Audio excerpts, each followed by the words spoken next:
Good evening sir. Good evening, good evening.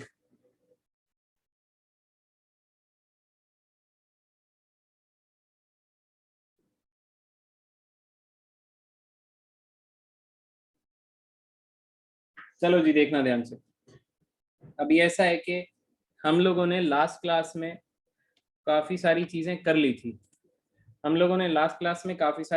ली थी। और हमारा जो है वो वॉइड्स का टॉपिक चल रहा था, जहां तक मुझे ध्यान है। और वॉइड्स के अंदर मैंने तुमको टेट्राहेड्रल वॉइड्स और ऑक्टाहेड्रल वॉइड्स भी बता दिए थे कि होते क्या क्या हैं एक्चुअल में। तो मैं एक थोड़ा सा एक बार दोबारा बताना चाह रहा हूँ मैं tetrahedral voids and octahedral voids के बारे में। निखिल क्या कह रहे थे बेटा? आवाज नहीं आ रही थी सर अभी आपकी। अभी आ रही है? हाँ अब आ रही है। एक बार दोबारा बोल दो क्या बोल रहे थे आप। ठीक है, कोई प्रॉब्लम नहीं है। टेट्राहेड्रल एंड ऑक्टाहेड्रल वॉइड्स के बारे में बात कर रहे थे। Good evening Vanshika. चलिए देखिए, टेट्राहेड्रल वॉइड्स क्या होते हैं हमारे पास, जो कितने एटम से मिलके वॉइड बनना चाहिए? 4 एटम से मिलके जो वॉइड बनता है दैट इज टेट्राहेड्रल वॉइड। ठीक है, तो इसको हम टी वॉइड कहते हैं, दैट इज टेट्राहेड्रल वॉइड। ये मैंने आपको एनसीईआरटी की एक फोटो में दिखाया था किस तरीके से होता है हमारे टेट्राहेड्रल वॉइड, राइट। ऑक्टाहेड्रल की बात करूंगा तो कितने एटम से मिलके वॉइड बनना चाहिए? 6 एटम से मिलके। ठीक है, ऑक्टा मतलब 8 नहीं होगा यहाँ पे, ऑक्टा मतलब 6 होगा यहाँ पे। 6 एटम से मिलके जो स्पेस बचेगा बीच में that is called octahedral void, that is called octahedral voids. क्या आपको ये बात क्लियर है? 6 एटम से मिलके जो स्पेस बचेगा दैट इज ऑक्टाहेड्रल, 4 एटम से जो मिलके स्पेस बनेगा बीच में say that is tetrahedral. Last class में सिखाया था, किसी को कोई प्रॉब्लम हो तो प्लीज अपने आप से बता देना, फिर मैं तुम्हें थोड़ा सा एनालाइज करके दिखाऊंगा, वरना जरूरत नहीं लग रही है मुझे अभी। मुझे लगता है आपको इतना मालूम है। ठीक है, चलिए अब हम बात करते हैं सबसे पहले फेस सेंटर्ड क्यूबिक की। फेस सेंटर्ड क्यूबिक, एफसीसी कहते हैं इसको प्यार से, और साथ में हमने इसको सीसीपी भी कहा था। जब हमने इसका फोटो देखा था कि ये बनता कैसे है, तब मैंने आपको बताया था this is cubic close packing and it is also called face centred cubic. आप मुझे बताइए, फेस सेंटर्ड में क्यूब में कहाँ कहाँ पे एटम्स होते हैं? एक तो एटम्स कहाँ पे प्रेजेंट होते हैं? कॉर्नर्स पे। कॉर्नर्स के साथ साथ कहाँ पे प्रेजेंट रहेंगे? हर फेस पे। हर फेस के सेंटर में। राइट, इतनी बात आप लोगों को मालूम है, बहुत ही अच्छी बात है। चलिए अब हमको पता करना है कि how many voids are present in FCC. ठीक है, तो how many voids are there. Voids कितने टाइप के पढ़ाए हैं मैंने आपको? 2 टाइप के पढ़ाए हैं, एक टेट्राहेड्रल वॉइड पढ़ाया और एक ऑक्टाहेड्रल वॉइड पढ़ाया। तो आपको सबसे पहले क्या देखना है, मुझे एक बात बताओ कि इसमें कितने टेट्राहेड्रल वॉइड हैं और कितने ऑक्टाहेड्रल वॉइड हैं और कहाँ पे हैं। तो यहाँ पे वॉइड्स का लोकेशन भी आपको जानना है एंड वेयर। ठीक है, कहाँ पे हैं। तो मैं सबसे पहले आपको टेट्राहेड्रल वॉइड दिखाता हूँ। ठीक है, अब टेट्राहेड्रल वॉइड को मैं टी वॉइड्स कह दूंगा, इसको टी डॉट वी भी लिख देंगे हम लोग। ठीक है, टी डॉट वी का मतलब हो गया टेट्राहेड्रल वॉइड। तो टेट्राहेड्रल वॉइड की लोकेशन क्या है सर, पहले तो ये बता दो। ये प्रेजेंट होते हैं present on a body diagonal. ठीक है, और एक बॉडी डायगोनल पे 2 टी वॉइड्स होते हैं। तो बताओ कितने बॉडी डायगोनल्स थे हमारे क्यूब के पास? क्या आपको ये बात मालूम है कि क्यूब के पास कितने बॉडी डायगोनल्स होते हैं? मैंने आपको ये बात याद करवा रखी है, कोई बोलो। 2 ऑपोजिट कॉर्नर से मिला के एक बॉडी डायगोनल बनता है। 4 होते हैं, यस और नो? 4 होते हैं बॉडी डायगोनल, एक क्यूब में 4 होते हैं। सब लोगों को बात याद है ये? अगर नहीं याद है तो देख लो, 2 कॉर्नर से, ऑपोजिट कॉर्नर से मिला करके एक बॉडी डायगोनल बन रहा है। क्यूब के पास कितने कॉर्नर्स हैं? 8 कॉर्नर्स हैं, तो 8 कॉर्नर से कितने बॉडी डायगोनल बनेंगे? 4 बॉडी डायगोनल बनेंगे। ठीक है, अब वो कह रहा है कि ये वॉइड 4 बॉडी डायगोनल पर कितने होंगे ये बता दो। 8 टी वॉइड्स हो सर जाएंगे। 8 हो गए। यस और नो? ठीक है, 8 हो गए। तो आपको अभी एक आंसर मिल गया हाउ मेनी का। How many T voids are there? तो आपका आंसर आ गया सर 8 टी वर्ड्स हो गए। अभी हमें नहीं पता ये कैसे आए हैं, अभी ये बात हम जानेंगे थोड़ी देर के अंदर, बट अभी तक हमको ये बात मालूम है कि 8 होते हैं। इसके बाद सर एक और बात बता दो अब, how many octahedral voids are there? Octahedral voids, octahedral voids कहाँ कहाँ पे प्रेजेंट होते हैं? ठीक है, ये होते हैं एज के सेंटर्स पर, एंड एज के सेंटर्स पर होते हैं ये, प्लस 1 ऑन बॉडी सेंटर, एकदम क्यूब के सेंटर पे होगा ऑक्टाहेड्रल वर्ड। ठीक है, देखें एक बार। तो ऑक्टाहेड्रल वर्ड की जानकारी स्टार्ट करते हैं और फिर बात करेंगे आगे। ऑक्टाहेड्रल वर्ड एज के सेंटर पर है। पीछे देखो, एज का सेंटर क्या होगा? एज का सेंटर, बहुत ध्यान से देखना आज की क्लास। आदिति आ गई है, लेट आई है। कितना लेट आदिति, कितना लेट आई है बेटा? इतना लेट थोड़ी आना था। चलो देखो भाई आदिति, टॉपिक चल रहा है हमारा वॉइड्स का, ठीक है। और पिछली क्लास में हम लोगों ने थोड़ा बहुत वॉइड्स के बारे में सीखा था, और पिछली क्लास में सीखा था टेट्राहेड्रल वॉइड 4 एटम से मिलके बनता है और ऑक्टाहेड्रल वॉइड 6 एटम से मिलके बनता है। ठीक है आदिति, हम लोग पढ़ चुके हैं। हम बात कर रहे हैं फेस सेंटर्ड क्यूबिक की। फेस सेंटर्ड क्यूबिक में एटम्स आपको मालूम है कहाँ कहाँ पर होते हैं, तो वो ये बन रखा है। इसके बाद सबसे पहला क्वेश्चन सॉल्व कर रहे हैं, हाउ मेनी वॉइड्स। तो अभी तक हमने ये बात जानी है कि टेट्राहेड्रल वॉइड्स जो होते हैं वो बॉडी डायगोनल पे होते हैं, और एक बॉडी डायगोनल पे 2 टेट्राहेड्रल वॉइड्स होते हैं। तो 4 पे कितने होंगे? 8। अभी तक हमने यही देखा है कि 8 टी वॉइड्स हैं, अगर मैं बात कर रहा हूँ फेस सेंटर्ड क्यूबिक की। सेकंड पे हम लोग आ गए थे, ऑक्टाहेड्रल वॉइड्स की बात कर रहे थे। ऑक्टाहेड्रल वॉइड्स वो खाली स्पेस जो 6 एटम से मिलके पीछे कर दो बनती सर, है। नोट करना था। अभी कर रहे हैं अभी कर रहे हैं।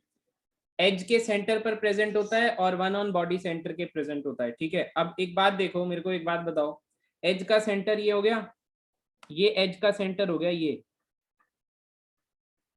एक एज कितने अदर क्यूब्स में शेयर्ड होती है ये बता दो? एक एज 4 में शेयर होती है। ये बात सबको मालूम है, किसी को डाउट तो नहीं है कि अगर कोई एज है, मान लीजिए ये एज है, ये कितने बाकी क्यूब्स में जाएगी? ये 4 क्यूब्स में जाएगी, एक ऊपर वाले में, एक उसके आगे वाले में, और एक उसके साइड वाले में। आपको ये बात समझ में आ रही है?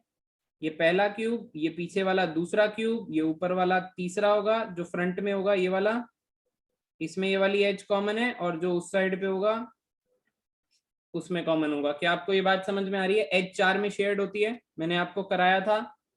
एजिस होती कितनी है क्यूब में? एजिस कितनी होती हैं? 12 एजिस होती हैं, और एक एज का कंट्रीब्यूशन कितना है? 1/4 का। तो इसका आंसर कितना आ गया? 3। बोलो यार, 3, राइट। अभी मैंने आपको सिर्फ इंफॉर्मेशन दी है, और उस इंफॉर्मेशन के बेसिस पर हम लोग आगे काम कर रहे हैं। अभी मैंने आपको समझाया कुछ नहीं है, मैंने तो आपको बता दिया कि ऑक्टाहेड्रल वॉइड कहाँ कहाँ पे प्रेजेंट होते हैं। तो मैंने आपको कहा एज के सेंटर पे होते हैं और बॉडी के सेंटर पे होता है। अभी दिखाए नहीं है कैसे बने हैं ये, इसमें कंफ्यूज मत होना, अभी सिर्फ गिनती करवा रहा हूँ। तो मैंने बोला एज के सेंटर पे है, आपने कहा ठीक है एज के सेंटर पे मान लेते हैं कि ये एक ऑक्टाहेड्रल वॉइड है। तो हर एक एज के सेंटर पे होगा, हर एक एज का सेंटर जो है वो 4 में बटा हुआ है, 4 क्यूब्स में जाता है। तो एक वॉइड का कंट्रीब्यूशन मेरे यूनिट सेल में, जिसमें मैं काउंट कर रहा हूँ, 1/4 रहेगा। सर दूसरा, बॉडी के सेंटर पे बोला, अगर मैंने बोला कि बिल्कुल बॉडी के सेंटर पे है, बिल्कुल बॉडी के बीचों बीच है, तो क्या वो वॉइड किसी और क्यूब में शेयरिंग होगा? नहीं, बिल्कुल भी नहीं। तो उसका कितना कंट्रीब्यूशन आएगा उस वॉइड का? 1। तो ऑक्टाहेड्रल वॉइड कितने हो गए? 4। क्या आपको ये बात समझ में आ रही है? यस और नो? Yes sir. यस। मुझे आप लोग बताओ एफसीसी में जेड कितना निकाला था हम लोगों ने? एफसीसी में जेड कितना निकाला था?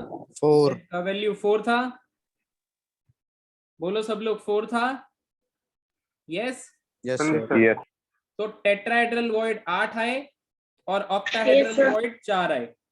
तो मैं यहाँ से आपको एक बात याद करवा रहा हूँ जिससे आपके सारे न्यूमेरिकल सॉल्व हो जाएंगे बेसिकली।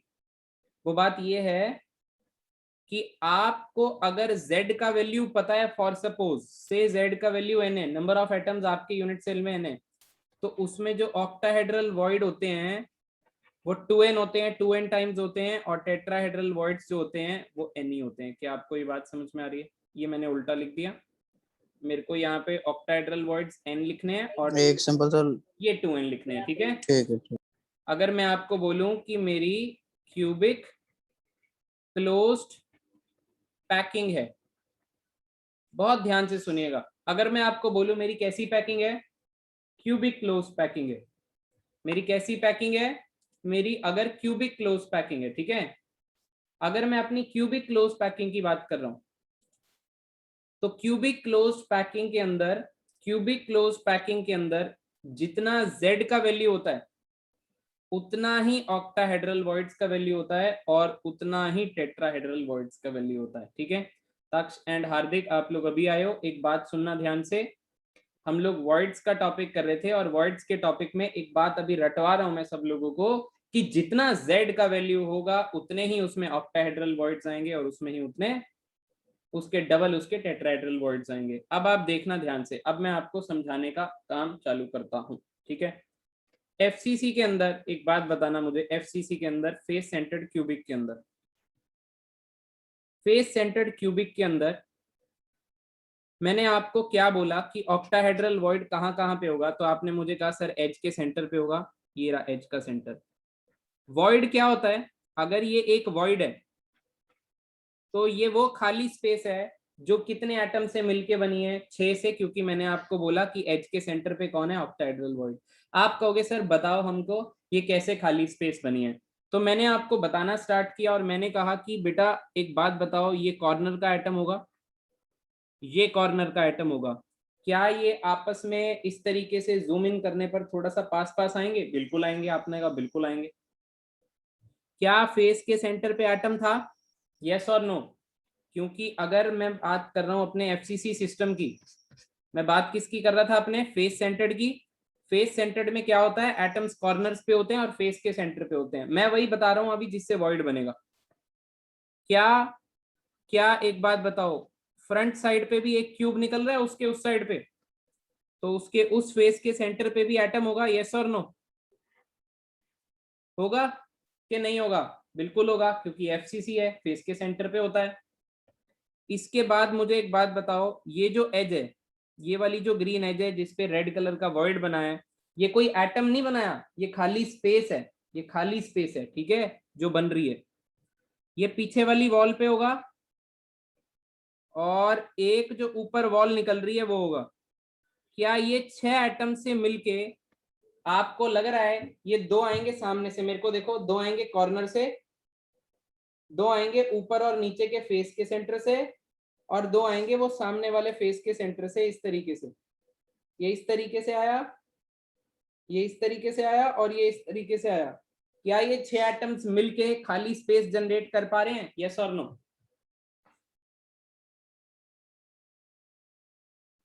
क्या ये ऐसा कर पा रहे हैं? अरे बोलो यार, क्या तुम्हें आवाज आ रही है? समझ में आ रही है? भाई ध्यान लगाना पूरा। यस मैं आ रही है सर। आपको समझाना चाह रहा हूँ कि Yes, यहाँ पे sir. ऑक्टाहेड्रल वॉइड बना कैसे है एज के सेंटर पे। तो आपको एज के सेंटर वाला क्लियर हो गया मेरे हिसाब से कि ये 6 एटम से मिलके खाली स्पेस जनरेट कैसे होगा। अब मैं आपको कह रहा हूँ कि आप देखो बॉडी के सेंटर वाला, one on body centre, body के सेंटर पे वॉइड कैसे बनेगा? ये लो, क्या एफसीसी के अंदर हर एक फेस के सेंटर पे एटम था? Yes, sir. क्या वो 6 एटम्स फेस के सेंटर वाले पास पास आके बीच में, जस्ट बॉडी के बीच में खाली स्पेस जनरेट करेंगे? ये जो Yes, sir. बॉल्स हैं अगर ये इस तरीके से आएंगी तो बिल्कुल बॉडी के बीचों बीच सारी बॉल्स एक दूसरे से टकरा रही होंगी और एक छोटा सा स्पेस बच रहा होगा। वो 6 फेस के सेंटर के एटम से मिलके बच रहा है, दैट इज कॉल्ड, कौन सा वॉइड है वो? ऑक्टाहेड्रल वॉइड है। क्या आपको ये बात समझ में आ रही है? यस? तो बॉडी के सेंटर वाला मैंने आपको समझा दिया कैसे आया, और मैंने आपको समझा दिया एज के सेंटर पे वॉइड कैसे आया। तो मैंने आपको कुल मिला के ऑक्टाहेड्रल वॉइड भी बता दिए कि एफसीसी में ऑक्टाहेड्रल वॉइड कितने होंगे, उतने ही होंगे जितना जेड होगा। एफसीसी में जेड 4 था, ऑक्टाहेड्रल वॉइड 4 है, और कंट्रीब्यूशन तो मैं आपको पहले ही बता चुका था कैसे आया। ठीक है, अब बात करते हैं टेट्राहेड्रल वॉइड की। सर हाँ भाई बोलो बेटा। सर अंकित एग्जिट हो गया सर, उसका नेट खत्म हो गया। अंकित अभी अभी आया है वापस से, बोल रहा था सर को बता दियो। कोई बात नहीं, आया है वो भी अभी जस्ट ना। चलो बाकी सुनते रहो भाई, सुनते रहो बाकी। ठीक है, देखो सब लोग देखो, टेट्राहेड्रल वॉइड की बात करते हैं अब। टेट्राहेड्रल वॉइड को देखना, ये कहां पे प्रेजेंट है? Tetrahedral void present on a body diagonal, और एक बॉडी डायगोनल पे कितना है? एक है। एक बॉडी डायगोनल पे कितने हैं? 2। कैसे हैं 2? ये देखो, मैं दोबारा से बना देता हूं एक और cube tetrahedral void. Sir network problem आ रही है। नेटवर्क प्रॉब्लम आज आ सकती है, बट बने रहो साथ साथ, क्योंकि ये रिकॉर्ड भी हो रही है। कोई प्रॉब्लम होगी तो कोई मतलब सॉल्व हो जाएगी वो आपकी जो भी प्रॉब्लम है। ठीक है, सबको नहीं आएगी। ठीक है, नेटवर्क प्रॉब्लम किसी किसी को जरूर आएगी, क्योंकि आज का मौसम वैसे ही थोड़ा सा बारिश वाला हो रखा है, तो आती है, जनरली आती है। ठीक है, चलिए देखिए, टेट्राहेड्रल वॉइड समझ रहे हैं। मैंने आपको कहा कि वॉइड जो है, वॉइड एक वॉइड यहाँ पे बना हुआ है, ये आपका टी वॉइड है एक। ठीक है, आप कहोगे सर ये कैसे बना है? ये कोई एटम नहीं रख रहा मैं, ये वॉइड है जो मैंने रेड कलर से बनाया। एटम्स ये रे, एक कॉर्नर वाला एटम कंट्रीब्यूट करेगा। एक कॉर्नर से कितने फेस लगते हैं? आप अपने घर के कमरे के कॉर्नर को देखो, आप ही ने मुझे बताया था कि उससे 3 फेस लगते हैं एक साथ। एक छत लग रही है, अपने कमरे के राइट हैंड साइड कॉर्नर को, टॉप को देखो, कितने फेस निकल रहे हैं उससे? 3। एक सर की छत, एक सामने वाली दीवार और एक साइड वाली दीवार। ठीक है, तो इसमें दिखाऊंगा। तो आपको अगर इस कॉर्नर से फेस बताने हैं, इस कॉर्नर से फेस, तो एक ये फेस है, एक वो पीछे वाला फेस है, और एक वो वाला फेस है बैक साइड वाला। ठीक है, तो क्या इन तीनों फेस के सेंटर पे एटम पड़े हुए हैं? एक इधर पड़ा हुआ है, एक बैक साइड पे पड़ा हुआ है, एक इस दीवार के सेंटर पे पड़ा हुआ है। क्या आपको ये बात समझ में आ रही है? यस और नो? एक ये पड़ा है फेस का सेंटर, एक ये पड़ा है और एक ये पड़ा है। क्या आपको ये बात समझ में आ रही है? यस और नो? अब आप ये सोचो, आप ये एनालाइज करो कि एक घर के कॉर्नर पे बड़ा सा स्फीयर है कॉर्नर पे, और बीच में से जहाँ पे आपका पंखा चल रहा है एकदम, उधर से एक बड़ी सी बॉल निकल रही है। आपके राइट हैंड साइड वाली दीवार पे बीच में से बड़ी सी बॉल निकल रही है, और जो सामने वाली फ्रंट की दीवार है उसमें बड़ी सी बॉल निकल रही है। तो अचानक आपको ऐसे दिखेगा कि कहीं यहाँ पे एक खाली स्पेस बचेगा, कहीं यहाँ पे इनके मिलन से एक खाली स्पेस बचेगा। That space is called your tetrahedral void. क्या आपको ये बात समझ में आई? अगर नहीं समझ में आई तो एक और बार देखो। मैंने कहा आपको कि हमको बनानी है टेट्राहेड्रल वॉइड, और वो होता है बॉडी के डायगोनल पे। तो मान लीजिए कि ये बॉडी का डायगोनल था वो। ठीक है, अब बॉडी के डायगोनल वालों का कितना कंट्रीब्यूशन होगा? कितने एटम्स का? ऑब्वियसली 4 ही एटम्स का कंट्रीब्यूशन होगा, क्योंकि हम बना ही टेट्राहेड्रल वॉइड रहे हैं। कहाँ पे बनेगा? मैंने कहा बेटा एकदम यहाँ पे बनेगा एग्जैक्टली। आपने कहा कि सर ये कैसे बनेगा? मैंने कहा यार एक काम करो, एक कॉर्नर वाला कंट्रीब्यूशन देगा अपना, एक इससे 3 फेस जो निकल रहे होंगे वो कंट्रीब्यूशन देंगे, एक ये कंट्रीब्यूशन देगा एटम, एक ये कंट्रीब्यूशन देगा एटम, और एक ये कंट्रीब्यूशन देगा। ये तीनों जब इस तरीके से आके मिलेंगे तो यहाँ कहीं बीच में खाली स्पेस जनरेट होगा। That space is called tetrahedral void. क्या आपको ये बात समझ में आ गई? अगर मैंने ये कॉर्नर पे एटम माना है तो ये कॉर्नर पे भी एटम होगा, तो ऑब्वियस सी बात है कि यहाँ पे भी एक टेट्राहेड्रल वॉइड बन रहा होगा। क्या आपको ये समझ में आ गया कि टेट्राहेड्रल वॉइड जो है वो एक बॉडी डायगोनल पे 2 होते हैं? यस और नो? Yes sir. यस। अगर 2 होते हैं तो आप मुझे बताओ कि 4 बॉडी डायगोनल पर कितने होंगे? 8। तो ये क्लियर सी बात है बड़ी। क्या आपको ये बात समझ में आ रही है? यस और नो? जल्दी बोलो। Yes sir.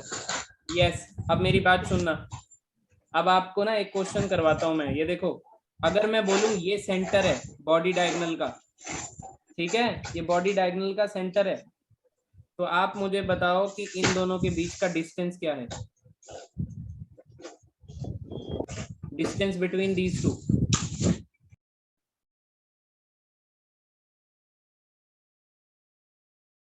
Distance between two tetrahedral voids on a one body diagonal. What is the distance? देखो टेट्राहेड्रल वॉइड का जो लोकेशन है वो एग्जैक्टली बीच में बनता है, ठीक है। तो मैं आपको कहूं कि अगर ये पूरी डायगोनल √3a थी तो ये पोर्शन इतना सा कितना हो जाएगा, √3a/4। और ये पूरे पोर्शन की बात करोगे जो येलो वाला है, तो येलो वाला कितना हो जाएगा, √3a/2, ठीक है। अगर इस पर्टिकुलर पोर्शन की बात करोगे तो √3a/2 ही बनेगा, √3a/4 बनेगा। क्या आपको ये बात समझ में आ रही है? अगर एक Yes, sir. बॉडी डायगोनल है, एक पूरी बॉडी डायगोनल है, तो उसको 4 हिस्सों में बांट दो। कॉर्नर पे लगा हुआ एटम और जस्ट सेंटर, बॉडी डायगोनल के सेंटर और कॉर्नर के जस्ट बीच में वॉइड पड़ा हुआ है, ठीक है ना, आपको दिख भी रहा होगा। तो ये डिस्टेंस आपको याद रखना है। क्या आप ये डिस्टेंस याद रख लोगे? ठीक है, तो आपको वॉइड्स का जो टॉपिक था वो क्लियर हो गया लगभग। अब आपने मुझे बतानी है कहानी। मैं एक बार शॉर्ट में आपको बता दे रहा हूँ कि मैंने आपको 2 तरीके से सिखाया है। एक तो मैंने पूरा एक्सप्लेन किया है, पूरा एकदम सारा का सारा किया, ये यहाँ होगा यहाँ होगा। दूसरा तरीका मैंने बहुत सिंपल बताया आपको कि अगर हम एफसीसी की बात करेंगे और जितना Z आएगा उतने ही ऑक्टाहेड्रल वॉइड आएंगे और उसके डबल जो है वो टेट्राहेड्रल वॉइड आएंगे। और मैंने आपको साबित भी कर दिए, मैंने आपको दिखा भी दिए सारे के सारे करके, ठीक है। अब दूसरी बात, अब आप मुझे बताओ, अगर मैं बात करूंगा हेक्सागोनल क्लोज पैकिंग की,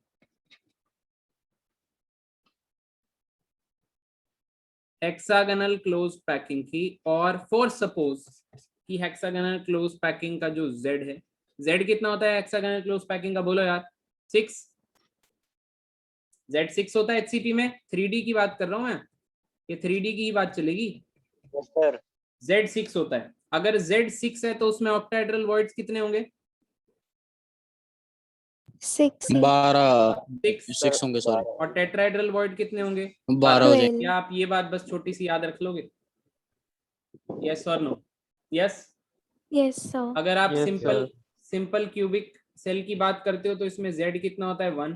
ऑक्टाहेड्रल वॉइड भी कितने हो जाएंगे? 1। टेट्राहेड्रल वॉइड कितने हो जाएंगे? 2। ठीक है। अब एक बात जो आपको कान खोल के और अपनी बुद्धि में बिठानी है वो ये है कि अगर आप बॉडी सेंटर्ड क्यूबिक की बात करोगे, this formula does not apply here. This trick to find voids does not apply here, ठीक है। so we will do according to the given question। तो हम क्वेश्चन के अकॉर्डिंग आगे मूव ऑन करेंगे।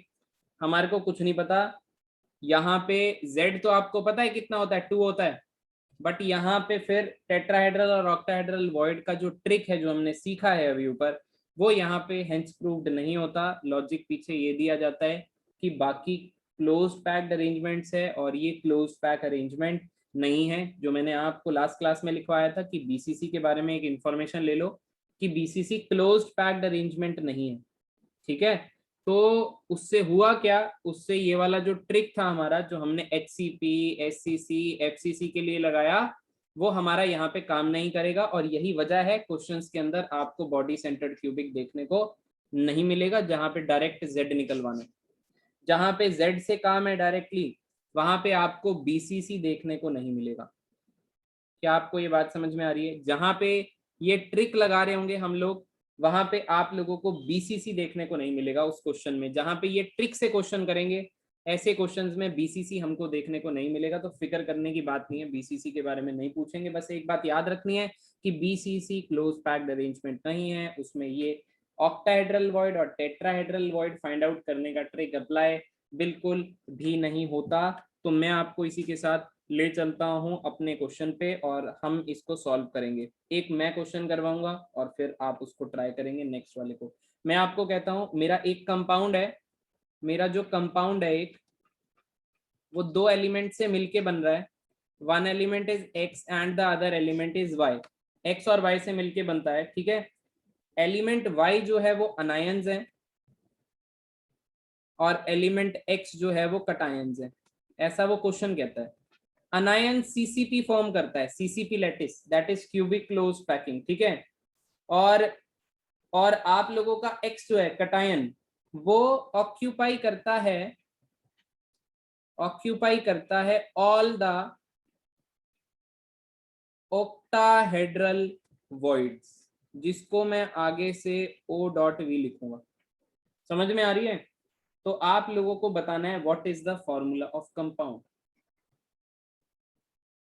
What is the formula of compound, आपको ये बताना है. पहला क्वेश्चन मैं करवा दूं कि आप ट्राई करोगे?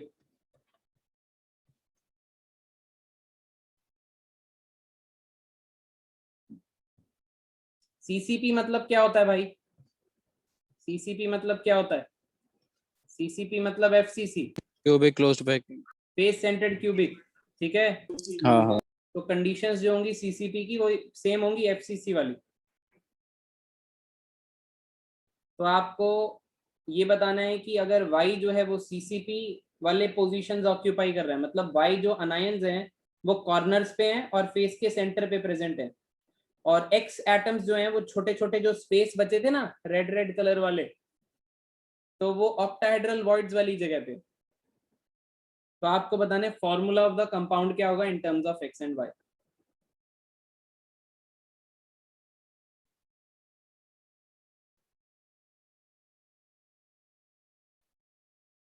मैं कर देता हूं पहला, अगला आप लोग ट्राई कीजिएगा. ठीक है. पहला मैं कर रहा हूं, अगला आप ट्राई करेंगे. ठीक है. सब लोग कुछ मत करो, कुछ मत सोचो, बस सामने देखना. अब मेरी बात सुनना बड़े ध्यान से आप लोग, कि आप मुझे एक बात बताओ, यहाँ पे कहीं भी यूनिट सेल की बात करी है? एक यूनिट सेल की. यहाँ पे यूनिट सेल की बात नहीं करी, यहाँ पे पूरे सिस्टम की बात करी है, दैट इज लैटिस. तो इतने बड़े लैटिस में मुझे नहीं पता कितने यूनिट सेल्स हैं, और मुझे ये भी नहीं पता उसमें z कितना होगा. जबकि आप मुझे बोलोगे सर हमने तो Z4 पढ़ा है एफसीसी के लिए. बिल्कुल पढ़ा है, बट वो एक यूनिट सेल में, वो तो एक यूनिट सेल में, पर हम यहाँ पे लैटिस की बात कर रहे हैं पूरे. तो मैं आपको कहूंगा घबराने की कोई बात नहीं है. आप सपोज कर लो कि y के n एटम्स होंगे. आप सपोज कर लो y के n एटम्स होंगे अगर वो एफसीसी बनाता है. तो आप मुझे बस ये बता दो, अगर y के n एटम्स हैं तो x अगर ऑक्टाहेड्रल वॉइड ऑक्यूपाई कर रहा है तो इसके कितने एटम्स होंगे? सर n ही होंगे. ऑब्वियसली n होंगे, क्योंकि मैंने आपको पीछे ट्रिक सिखाई है, जितना z ले रहे हो उतना ही आप लोगों को क्या लेना है? ऑक्टाहेड्रल वॉइड लेना है. तो n ही एटम्स होंगे x और y के. तो ऑब्वियस सी बात है सर, ये x, ये y, ये भी n, ये भी n आ गया 1:1. तो आपका फॉर्मूला क्या बन गया? x y. ये आपका आंसर बन गया. क्या आपको ये बात समझ में आई सब लोगों को? अगला क्वेश्चन ट्राई करोगे? नहीं आई सर, एक और बार बता दो. दोबारा से सुन लो. क्वेश्चन पढ़ लिया था काव्य? क्वेश्चन में दिया था x और y दो एटम्स हैं. y जो है वो एफसीसी वाले एरिया पे है, मतलब कॉर्नर्स पे और फेस के सेंटर पे y पड़ा है, और x जो है वो बीच में जो उससे ऑक्टाहेड्रल वॉइड बनते हैं, छोटी छोटी जगहें बनती हैं, वहां पे x है. तेरे को ये बताना है कितने x और कितने, फॉर्मूला क्या बनेगा इस कंपाउंड का. ठीक है. फिर उसने कहा कि y जो है वो एफसीसी ऑक्यूपाई करता है. एफसीसी का मतलब हो गया फेस सेंटर्ड क्यूबिक, और फेस सेंटर्ड क्यूबिक का Z4 था. हालांकि आप यहाँ पे 4 मान के करते तो भी कैंसिल होना था 4, बट नहीं. आप यहाँ पे लेट क्या करोगे? फॉर सपोज Z कितने हैं? n. y, क्योंकि हम यहाँ पे पूरे एफसीसी की बात कर रहे हैं, एक यूनिट सेल की बात नहीं कर रहे. We are talking about crystal lattice. Crystal कितना भी बड़ा हो सकता है, उसमें कितने भी एटम्स हो सकते हैं, उसमें कितने भी यूनिट सेल हो सकते हैं. क्या आपको ये बात समझ में आ रही है? तो मैंने सपोज कर लिया कि z कितना होगा? n होगा. ठीक है. तो z कौन रिप्रेजेंट कर रहा है? y रिप्रेजेंट कर रहा है. क्या आपको ये बात समझ में आ रही है? z जो है, Zn क्यों लिया सर जब 4 दे रखा है एफसीसी में? ये तो हमें पता है, ये तो हमको पता है. वी We नहीं know तो सॉल्व this. करके दिखा देंगे Z4 है। We know this. In one unit cell of FCC, there are 4 atoms. ध्यान से सुन. What we know is in one unit cell there are 4 atoms in FCC. क्या हम यहाँ पे एक यूनिट सेल कहीं लिखा है उसने एक यूनिट सेल? बताना कब है? नहीं लिखा, पर एफसीसी में हम Z=4 नॉर्मली लेते हैं ना। नॉर्मली लेते हैं, वही तो कह रहा हूँ, एक यूनिट सेल के लिए लेते हैं ना। एक यूनिट सेल है ना ये एक यूनिट सेल है ना। तुझे क्या पता कितने यूनिट सेल लग रहे हैं, आगे पीछे ऊपर नीचे? तो क्या लेगा जब तुझे पता ही नहीं है, तो n ले लेते हैं सेफ्टी के लिए। पर तुझे ये बात तो पता है जितना n होगा उतने ही ऑक्टाहेड्रल वॉइड्स होंगे, ये बात मालूम है? ठीक है सर, आगे ठीक है, उसके हिसाब से मैं डिफरेंस बताया मैंने आपको कि मैंने यहाँ पे 4 क्यों नहीं लिया, मैंने यहाँ पे n क्यों लिया। हालांकि आप 4 लेके करते तो आंसर सेम आता, क्योंकि वो तो कटना ही है ना, क्योंकि फॉर्मूला ऑफ द कंपाउंड निकालने के लिए तो रेशियो बनाते हो। समझे कि नहीं समझे? तो 4 4 होता है, वो भी कैंसिल हो जाता, बट नहीं, ठीक है, हम तरीके से ही करेंगे काम को। क्या आपको ये बात समझ में आ गई? यस? Yes, sir. जिसको नहीं आ आई गई। अगले क्वेश्चन में आ जाएगी, बस आप लोग ध्यान से, जिसको आ गई वो लोग ट्राई करो, जिसको नहीं आई कोई दिक्कत नहीं है, अभी आ जाएगी। ऐसे कई क्वेश्चन कराऊंगा, आगे छोड़ेंगे, ठीक है। एटम्स ऑफ एलिमेंट बी, कोई बी एटम्स या एलिमेंट्स हैं वो HCP फॉर्म करते हैं, hexagonal close packing lattice, and those elements A जो एलिमेंट्स हैं वो ऑक्यूपाई करते हैं 2/3 ऑफ टी वॉइड्स। तो मैंने ये टी वॉइड्स लिख दिए हैं, टेट्राहेड्रल वॉइड्स मतलब है इसका, ठीक है। तो ए और बी का आपको फॉर्मूला बताना है, बस इतने से डाटा से आपको फॉर्मूला ऑफ कंपाउंड बताना है। फॉर्मूला ऑफ कंपाउंड क्या आप बता सकते हो मुझे? सर बता देंगे सर, A4B3। एक मिनट। ठीक है, क्या बता दूं? Sir sir A4B3। A4B3 is the right answer, बिल्कुल ठीक है, बिल्कुल ठीक है। काव्य क्या बताना है बेटा? नहीं सर बताना नहीं, मैं कह रहा था बताता हूँ। अच्छा बताते हो, ओके बताओ। Sir A4B3 right answer. हाँ हार्दिक? सर सर इसमें जैसे हमें पता है कि टेट्राहेड्रल वॉइड्स 2Z के इक्वल होते हैं, तो कोई रीजनिंग देनी है कि सीधा लिख दे? ना ना, रीजनिंग थोड़ी देनी है, ये तो ट्रिक है, ये तो एक तरीके से रट्टा मार लिया हमने, ऐसा होगा। सही तो बात है सर ना? आंसर में अगर गलत रीजनिंग नहीं कर सकते? हाँ ना, क्यों गलत होगा, 1 नंबर का आएगा ये क्वेश्चन ही। तेरे को बस ये भी लिख देगा ना अगर तू A4B3, तो भी पूरा 1 नंबर ही मिलता होता है, ठीक है। Okay sir. अगर 2 नंबर का आ गया तो थोड़ा सा लिख लिख के दिखा देंगे, कुछ नहीं लिखना है, एज सच कुछ नहीं लिखना, आंसर ही बताना होता है बस, ठीक है, इस टाइप के क्वेश्चंस में। सर एक बार बताना सर कैसा अगर है A4B3? बता रहे। हाँ कुछ पूछना है तो पूछ लो। सर अगर HCP का पता नहीं हो, मतलब कितने एटम्स हैं, तो N ले सकते हैं? एन ही लेना है। एक बात बता, तेरे को पता है Z6 होता है, पर Z6 तो एक यूनिट सेल में होता है, कहीं लिखा है उसने एक यूनिट सेल लेता हूं मैं बात कर रहा हूँ इन अकॉर्डिंग नहीं। विद मैं तो HCP की बात कर रहा हूँ। HCP में तो पता नहीं कितने यूनिट सेल हो सकते हैं, पर होंगे हेक्सागोनल वाले। तो ठीक है सर, ठीक है। फॉर सपोज कि B जो था, B के n एलिमेंट्स ले लिए हमने या n एटम्स ले लिए, ठीक है। मतलब जो Z था, जो Z आना था, वो Z का वैल्यू n ले लिया। क्या आपको ये बात समझ में आ रही है? Z का वैल्यू n ले लिया, सपोज कर लिया हमने, लेट कर लिया, आप x y z कुछ भी कर लो। तो A T वॉइड्स कितने हो जाएंगे ये बता दो? ये 2n हो जाएंगे। अगर Z इक्वल टू n है तो T वॉइड्स 2n है, 2n का 2/3 ऑफ 2n, तो ये कितना हो गया 4/3। तो आप कुछ मत करो, A को ऐसे लिखना, B को ऐसे लिखना, आप यहाँ पे लिखना 2/3 ऑफ 2n और यहाँ पे लिखना n, ये n से n हो जाएगा कैंसिल, ये 4। डिनोमिनेटर आपको मालूम है ना, रेशियो जब भी बनाते हैं तो डिनोमिनेटर उड़ाते हैं, तो आप 3 को इधर ऊपर मल्टीप्लाई कर देना, तो आपका आंसर क्या बनेगा? ये 4:3। तो आपका जो आंसर हो गया दैट इज A4B3। क्या आपको ये बात समझ में आ गई सब लोगों को? आ गई सर। आ गई सबको समझ में? आगे सर आगे। एक क्वेश्चन दूं मैं, अब तो करोगे खुद से? यस सर, दे दो 2-3। Yes sir. चलो एक और क्वेश्चन लो, ठीक है, बहुत थोड़ा सा अलग है, लगभग ऐसा ही है, ठीक है। तो मैं आपको क्वेश्चन देता हूँ। मेरे पास एक क्वेश्चन दिया हुआ है और क्वेश्चन मुझे कहता है इन ए क्रिस्टलाइन सॉलिड, एक किसी भी क्रिस्टलाइन सॉलिड में anions B are arranged in CCP packing, ठीक है, क्यूबिक क्लोज पैकिंग अरेंजमेंट है उसकी। कटायंस A, मैं पूरी लाइन लिखूंगा इसमें आपके लिए, are equally distributed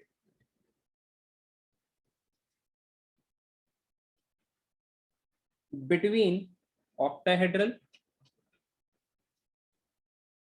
and tetrahedral voids, full stop. If all the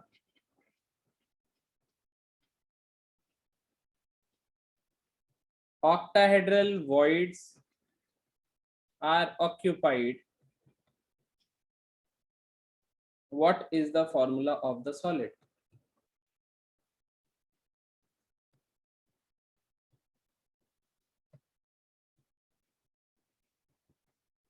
करो जल्दी, पूरा क्वेश्चन लिखा मैंने आपके लिए, पूरा A to Z, कुछ नहीं छोड़ा। करो जल्दी से, तब तक मैं सर ए बी।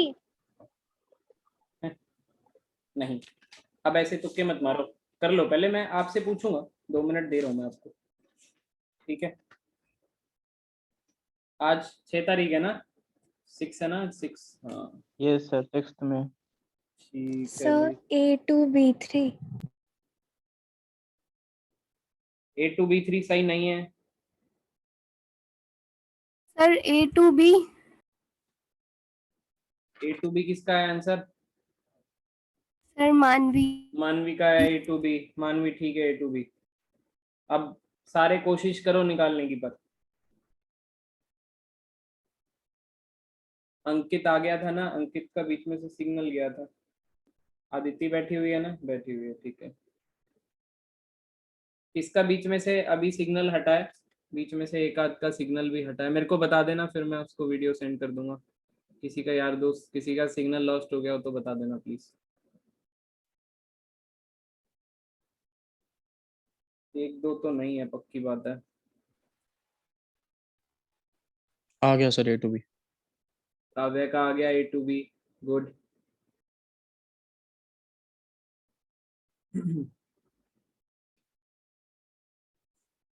स्नेहा समझ में आ रही है बेटा? दोनों Sneha? Yes sir. Okay okay okay. Anshul नहीं है, right right right right right right. Anshul भाई हमारे नहीं है।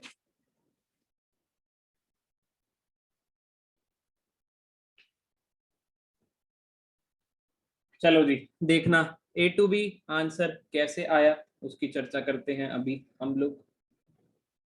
देखो, क्वेश्चन पढ़ लिया होगा सब लोगों ने कि अनायंस जो B हैं वो कौन सी पैकिंग में अरेंज्ड है? CCP पैकिंग में अरेंज्ड है। ओके, नो प्रॉब्लम, कोई फर्क नहीं पड़ता इससे। Cations A are equally distributed between octahedral and tetrahedral voids.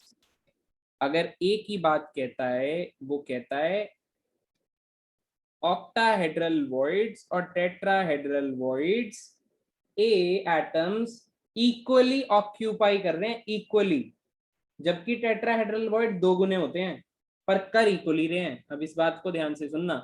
अब अगली स्टेटमेंट कहता है if all the octahedral voids are occupied. सबसे पहली बात सीसीपी करता है, क्या एक यूनिट सेल की बात करी है? नहीं, तो हम क्या मान लेते हैं? बी कितने हैं हमारे पास? एन। भाई जेड मान लेते हैं हम लोग एन है, तो जेड कौन बनाएंगे? बी, क्योंकि वही तो सीसीपी ऑक्यूपाई करता है, मतलब वही तो होगा कॉर्नर्स पे और फेस के सेंटर पे, बी ही तो होगा। तो इसीलिए जो इसका जेड है वो मैंने एन डाल दिया है। अब ऑक्टाहेड्रल वॉइड्स कितने हो जाएंगे? एन, और टेट्राहेड्रल वॉइड्स कितने हो जाएंगे? 2n। बट वो कहता है कि if all the octahedral voids are occupied, मतलब अगर मैं ए निकालना चाहूं, ऑक्टाहेड्रल वॉइड्स कितने थे? n थे और n सारे ऑक्यूपाइड हैं। What is the formula of the solid?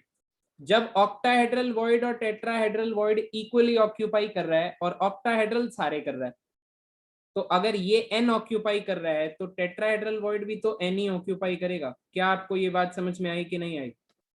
तो a बिकम्स 2n, तो a और b में ये हो गया 2n, ये हो गया n, तो आंसर आ गया a to b। ये किस किस को समझ में नहीं है मुझे बताओ। सर ए वाला दोबारा बता दो, ए कैसे निकाला? ए कैसे निकाला बेटा? ए आपको कहता है cations A distributed equally between octahedral and tetrahedral. क्या इसका मतलब ये नहीं होगा कि जितना एटम्स ऑक्टाहेड्रल वॉइड में है उतना ही टेट्राहेड्रल में है? यस और no?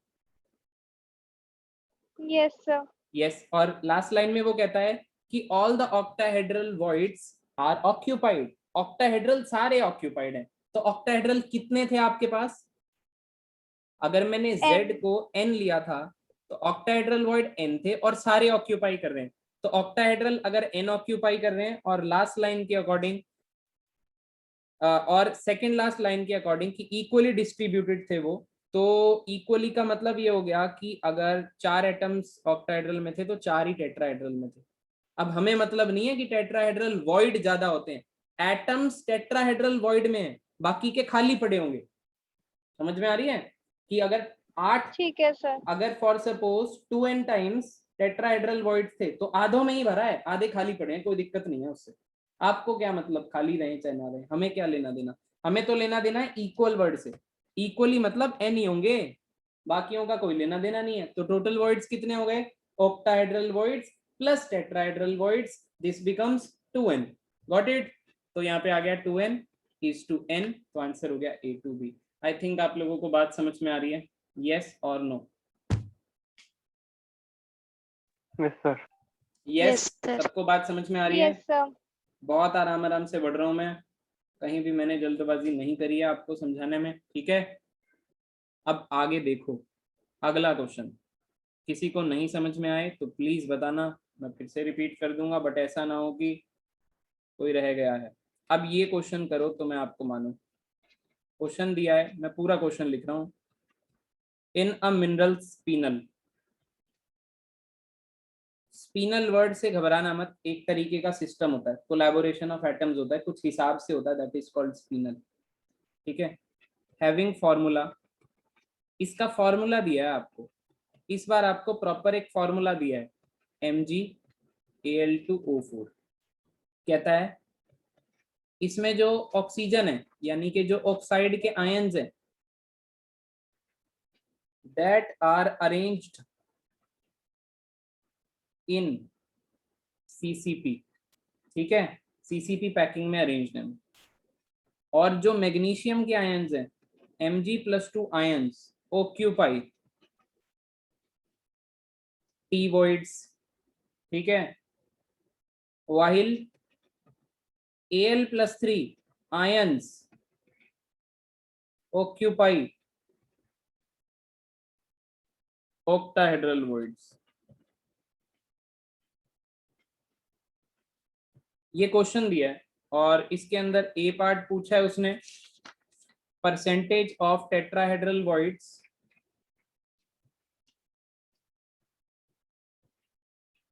occupied by Mg+2 ions, और बी पार्ट पूछा है उसने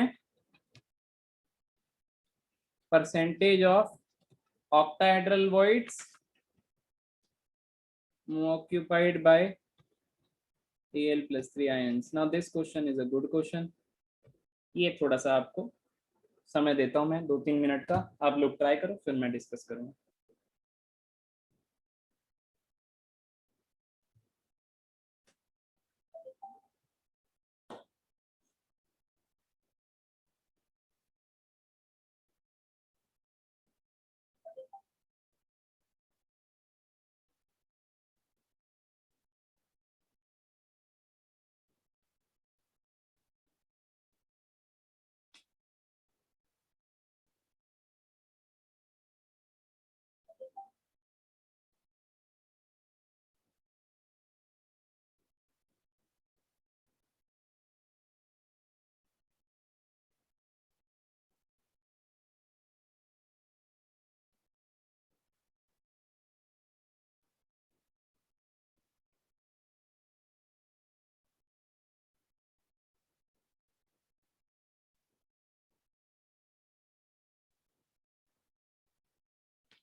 सर हाँ बेटा बोलो। सर मैग्नीशियम का 12.5% और एल्युमिनियम का 50% है। बिल्कुल ठीक है, राइट आंसर। किसने दिया आंसर? सर मानवी। मानवी ने, बहुत बढ़िया है।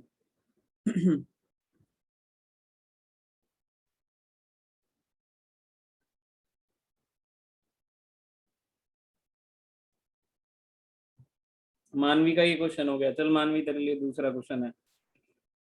ये मेरे पास क्यूब है,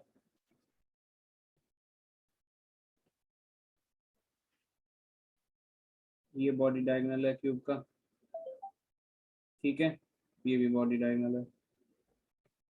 एक वॉइड यहाँ पे होता है टी वॉइड, एक वॉइड यहाँ पे होता है टी वॉइड। इन दोनों के बीच का डिस्टेंस निकालती है बैठ के। अगर ये साइड ए है, ये एज अगर ए है, तो ये टी वॉइड और ये टी वॉइड के बीच का डिस्टेंस कितना होगा? बाकी यही क्वेश्चन करो भाई, वहां दिमाग मत लगाना, वो मैथ से फालतू की।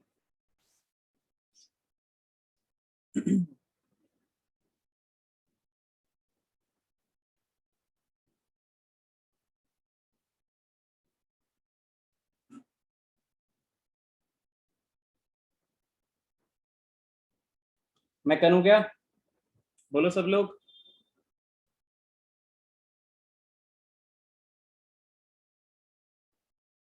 कौन कौन ट्राई कर रहा है? काव्य ट्राई कर रहा है?